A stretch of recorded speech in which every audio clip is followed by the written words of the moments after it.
वाल्मीकि रामायण में मंदोदरी की कहानी नहीं है। इसमें सिर्फ इतना जिक्र है कि वे मायासुर और हेमा की संतान थी। हालांकि उत्तर रामायण में मंदोदरी की सौंदर्य और उनकी सच्चाई का जिक्र मिलता है। रामायण के कई दूसरे संस्करणों में भी मंदोदरी के बारे में विस्तार से लिखा गया। जैसे अद्वितीय रामायण में मंदोदरी को सीता की माँ बताया गया है। इसी में जिक्र है कि माता सीता के हरण के बाद गुस्साई मंदोदरी कैसे अपने पति रावण की मौत का कारण बनी। अद्वितीय रामायण की कथा के अनुसार रावण एक विशाल कुंड में साधुओं का खून जमा किया करता था। एक तपस्वी ग्रत सामदा सालों से कड़ी तपस्या कर रहा था ताकि वो देवी लक्ष्मी को अपनी पुत्री के रूप में पा सके। तब के ही क्रम में साधु धूप से निकले दूध को एक पात्र में जमा करता और उसे मंत्रों से अभिमंत्रित करता। साधु को विश्वास था कि इसमें लक्ष्मी उसमें आ बसेंगी। रावण ने अपनी दुष्टता में साधु के दूध वाले पात्र को अपने खून वाले कुंड में मिला दिया। मंदोदरी को ये बात पता चलने पर उसे गुस्सा आ गया और उसने तय किया कि वो खून से भरे उसी पात्र में डूबकर जान दे देगी। मान्यता है कि साधुओं के खून से भरा वो पात्र किसी जहर से भी ज्यादा जहरीला था।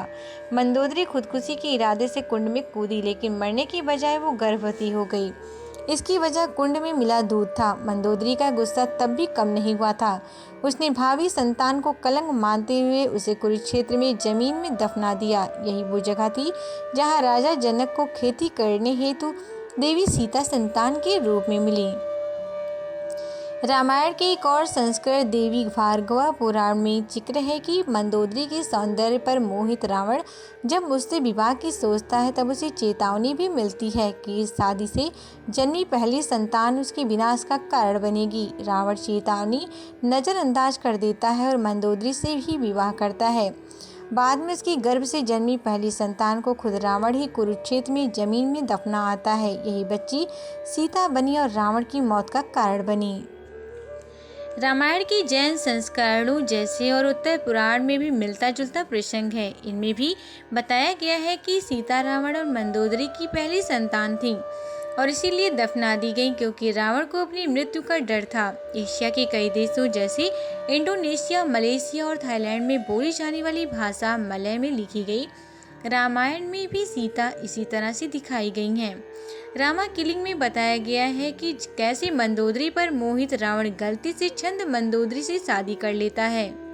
यह मंदोदरी को राम की माँ बताया गया है। राम के पिता और माँ के मिलन से सीता का जन्म हुआ जो असल में रावण की पुत्री थी। आनंद रामायण के अनुसार राजा प्रशंग की एक बेटी थी जिनका नाम पद्मा था।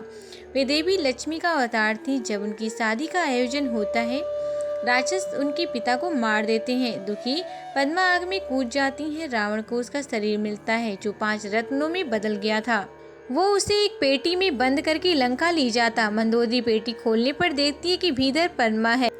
मंदोदरी अपने पति को पेटी को खुद से दूर करने की सलाह देती है। उधर पेटी में बंद पद्मा रावण को श्राप देती है कि वो दोबारा लंका लौटेगी और उसकी मृत्यु का कारण बनेगी।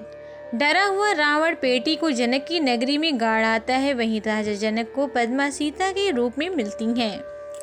एक और कहानी में जिक्र मिलता है कि एक बार रावण, कुंभकर्ण और विभीषण तीनों ने भगवान ब्रह्मा को खुश करने के लिए कड़ी तपस्या की। ब्रह्मा ने वरदान मांगने को कहा तो रावण ने उनसे अमर होने का वरदान मांगा। ब्राह्मण ने इस पर असमर्थता जताते हुए वरदान दिया कि रावण को सिर्फ एक खास तीर से मारा जा सकेगा। वो तीर भी ब्रह्मा ने खुद रावण को सौंप दिया। प्रसन्न रावण ने तीर अपने सिंहासन के पीछे छिपा दिया और केवल मंदोदरी को ये बात बताई।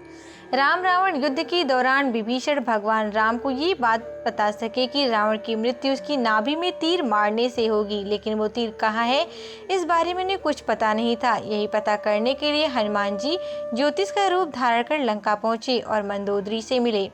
ज्योतिष की असल रूप और मकसद से अनजान मंदोदरी के मुंह से गलती से तीर का राज निकल गया। इसके बाद हनुमान ही वो तीर लेकर राम के पास लौटे और अगले दिन युद्ध भूमि में रावण मारा गया। Subscribe to our YouTube channel and press the bell icon to get the latest updates.